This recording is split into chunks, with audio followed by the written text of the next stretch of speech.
बोलो। रसगुल्ला खिलाएंगे और ये मेरी छोटी बहन की तरह है।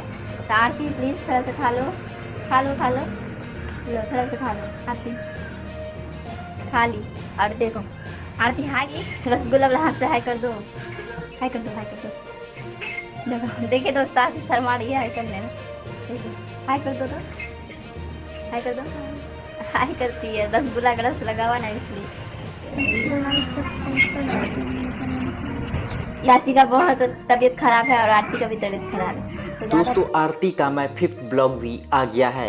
इस ब्लॉग में आरती काफ़ी उदास दिखाई दे रही है। जी हाँ, मैं आप सबको बता दूं कि आरती कहती है कि मेरा तबीयत भी ठीक नहीं है। मैं आप सबको बता दूं कि छोटू इस दुनिया को जब से छोड़कर गया है तब से आरती कहती है कि मेरा इस दुनिया में कोई नहीं है। यही सोचकर आरती का तबीयत काफ़ी ख़राब हो जाता है। आरती इस ब्लॉग में मिठाई भी खा रही है, लेकिन आरती और छोटू के माँ दोनों बीमार है।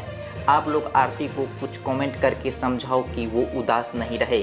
जो हो गया सो हो गया, उसके बारे में अब सोचने से कुछ नहीं होगा और वो लौट के नहीं आएगा। दोस्तों आप लोग ही कुछ कमेंट करके बताओ, आप लोग की बात आरती अच्छी तरह से समझती है। तो दोस्तों यही था वीडियो आप लोग को अच्छा लगे तो वीडियो को लाइक करें, हमारे चैनल को सब्सक्राइब करें, इसे और लोगों में शेयर करें। धन्यवाद।